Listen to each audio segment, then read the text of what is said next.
In this thrilling episode of Alien Agenda, Colonel Gene takes you deep into the shadows of a mysterious 1981 classified briefing given to President Ronald Reagan about UFOs and extraterrestrial encounters. Discover shocking revelations about 5 alien species, including the sinister beings behind the Roswell crash. Uncover secret government projects like Project Dove, designed to manipulate public perception and conceal the truth. As Reagan grapples with mind-bending technology and the reality of alien abductions, you'll be left questioning everything you thought you knew. Here's Colonel Gene. Hi, folks. This is Colonel Gene again from Alien Agenda. Are you ready to see what else was supposedly revealed in this presumptive transcript of classified information to Ronald Reagan about UFOs in 1981? I do want to remind everyone that even though this YouTube contains many items that have been confirmed elsewhere, there is no guarantee that this YouTube is in fact a transcript of a meeting with President Reagan in 1981 to present the facts about alien visits to Earth. You will have to decide if this is real or a very clever hoax. At this time, let's dig into some of the most explosive details that I have ever come across. We pick up the YouTube presentation with Reagan wanting to know the names that we had for the 5 alien groups visiting Earth. As I had said earlier, Casey instructed the CIA agents to present the information to the president. He started by saying, we have given them these 5 names and they are as follows. Heathens, which was the group that crashed at Roswell and cooperated with us. Taloids, hyperquartaloids, and Taloids, which are the bad aliens. Reagan was told we captured a Taloid in Canada in 1961. Unfortunately, this alien died shortly thereafter in 1962. Reagan asked if we had pictures of this alien, and he was told yes, that we had such pictures, and that he provided them at their next meeting. The briefer said that we were able to acquire this information, but that the appearance of these aliens is not what they're truly like. Reagan was told that their true appearance resembles a very menacing insect. Reagan was told that they had the ability to change their appearance. Reagan was also told that we had developed a Project Dove to collect the information and then provide disinformation to help keep the truth from the public. Project Dove did, however, release little bits of information and then let the public run with it. Reagan was told that some of the reportings were actually of very advanced American aircraft. He was also told that some of the material that they had learned was provided to the movie industry. Reagan was especially interested in this idea and was told that the Air Force provided information to the movie industry for the movie The Day the Earth Stood Still. This really tweaked Reagan's attention, as of course he was a former actor. One was very cooperative with our interrogators over the 5 years that he lived at Los Alamos. And he showed us a communications device with its own power supply that was found at Roswell. Unfortunately, part of the device was damaged during the crash, and it took some time from parts that were taken from both crash sites for Eve 1 to repair the communications device. When the device finally became operational, Eve 1 requested that he be allowed to send a series of messages to his home planet. Our security personnel were very concerned about allowing Eve 1 to send these messages because they feared he might request help to attack Earth. After much discussion, it was decided that they would allow Eve 1 to send 6 messages to his home planet. The first message was that he had crashed and that the other crew members had died. He told them that 2 spacecraft had crashed. He requested to be rescued. He suggested that his planet consider a meeting with officials on Earth. He also suggested that they consider an exchange program of people between the 2 planets. and he sent the landing coordinates where his vehicle crashed. To the best of our knowledge, there was no response during his lifetime to any of these 6 messages.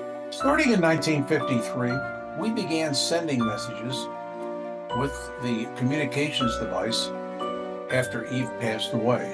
In 1955, we received a response. The problem was we could only understand about 30% of the message, and decided that we would try to send information about the English language to see if the Heathens were able to understand and learn English so that we could communicate with them.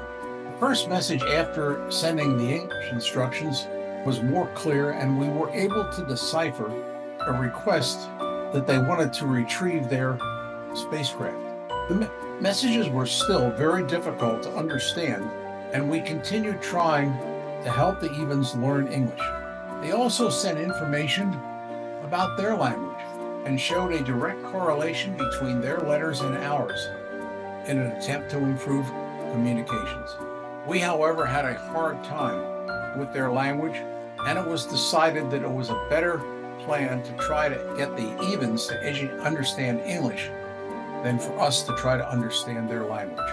In time, the messages became more and more understandable, and over the following 5 years, we became more able to communicate with the Heathens effectively. In time, we were able to find some star charts from the equipment that was on the spaceships, and our astronauts were able to locate the Heathens planet and saw on the star chart symbols which appeared to show the location of the numerous wormholes that they used to travel in space. Sometime after Eve 1's death, we received the message that they wanted to visit Earth and retrieve the bodies of their crew. It's not clear whether any of the 6 messages Eve 1 sent was received, but we agreed to such a visit.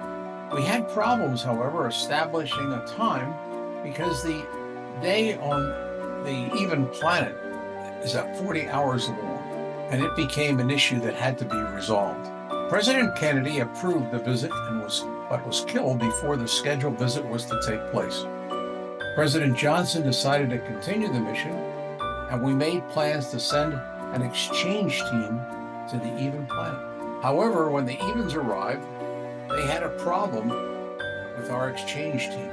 Their arrival date was in April of 1964. In 1965, the Heathens had a second visit to our planet, where 12 Americans were sent on a trip to their planet, and they left one representative on Earth who we called Eve 2.